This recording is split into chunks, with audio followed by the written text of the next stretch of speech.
Harmony's mother, and you may have addressed this already, but she still hopes to find Harmony. Where does this mean the end of the search for Harmony? What? Excellent question, and the answer is it does not.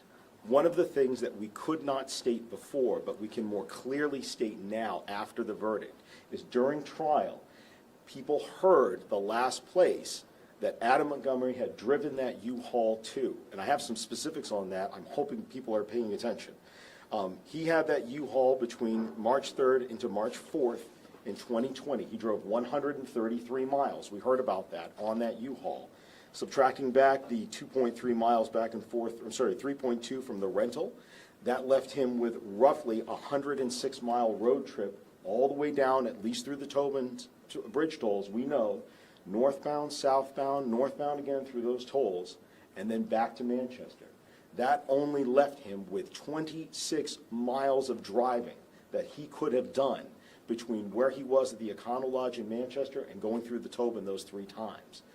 What that means is, and we know that he went through no New Hampshire tolls, so what that means is that she is somewhere along that route. And you heard about the searches that have been done, specifically in the Rumney Marsh Reservation in Revere, around the Sales Creek area, the Chelsea Creek area, behind North Shore Road. Revere Police, Mass State Police have been relentless in searching those areas with the Manchester Police Department.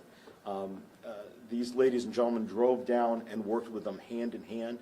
Those are still our big areas of search, and our big areas that we're hoping that somebody sees something.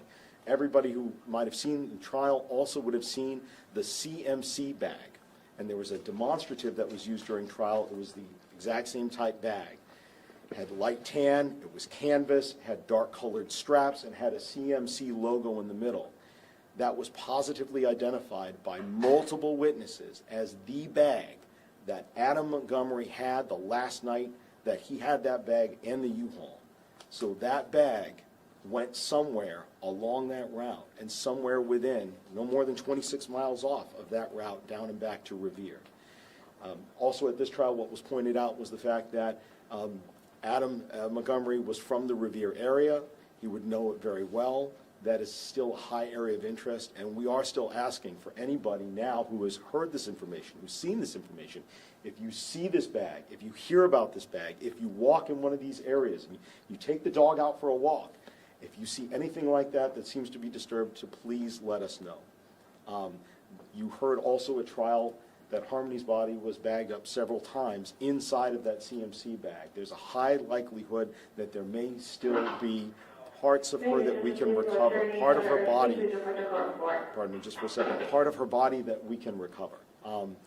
We're really hoping that we can do that. We really hope that she can get the burial that she deserves, that everybody deserves. Do you think that he'll ever cooperate with you and your investigators and lead you to the body at any point? Do you have hope for that? I don't know that I can speculate with regards to what Adam Montgomery thinks, the choices that he's made between when he did this, the choice to do what he did, and then the choices he's made since then. I can't speculate on what choice he may make in the future about whether or not to say where she is. But he knows where she is. So.